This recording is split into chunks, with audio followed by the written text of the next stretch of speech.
Hey everybody, my name is Diggs, owner of Diggs Hunting and Fishing Supplies in Norway, North Carolina. Wanted to tell you what happened to me back in the 80s, along with about 20 or 30 other things that happened to me along hunting and fishing. But one that stands out, a good friend of mine, Scotty Smith, and I had finished up a long day of trapping and hunting. And we had got everything cleaned up, and we were at his house, and he was fixing to take me back to my house. We were riding together in his old Maverick, and we got in the car, and I had a 22 bolt action that I always carried everywhere I went. And we were going down the road on Rock Hole Road, and we were just talking. It was dark.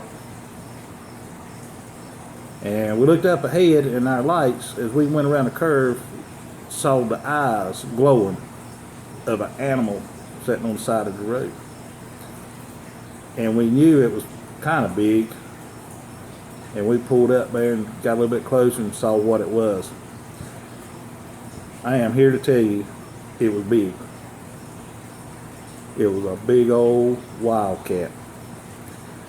And I told Scotty, I said, if you'll turn this Maverick just a little bit more to the left where I can see down that barrel of that gun, we'll get that cat.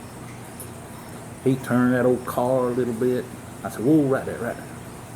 I threw that old 22 up on that car frame, and I looked down that barrel. And I peered back out, and I looked at Scotty straight in the eye, and he said, what is wrong? I said, Scotty, that is the biggest souped up black wildcat I have ever seen down here in my life. And that 9x32 scope on that thing just made it look that much meaner when it peered back at me.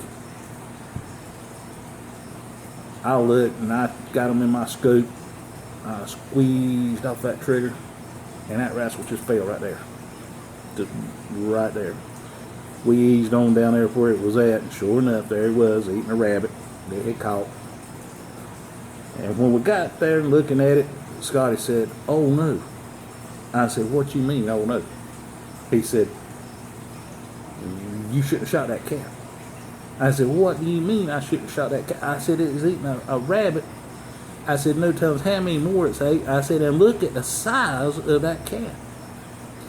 He said, but that's Jimmy's cat. I said, what do you mean that's Jimmy's cat? Now, folks, Jimmy Furr was a good friend of ours, and we wanted to keep it that way. And he said, you just shot his cat. I said, well, you told me to. Well, we didn't have time to argue. And I said, well, how do you know that's Jimmy's cat? He said, because it's not on his porch. He said, I come by every morning going to work, and that cat is sitting on that porch. He said, it ain't out there. He said, that's it right there. I said, Lord have mercy. I said, look, get out of here. I said, we got to figure out how to tell Jimmy that we shot his cat. He said, well, you shot the cat. I said, well, we got to figure out how to tell Jimmy. So he took me on to the house. We went home. We didn't say too much going down the road about it, and he let me out. Well, the next morning we were going hunting again. Well, Scotty pulled up. It was still dark outside, and we lived out in the country. Wasn't no street lights. He pulled up out there to get me in that old Maverick, and I went to go get in that car and couldn't see. And when I put my foot in that car, I hit something. I said, what's in the floorboard? He said, I don't know.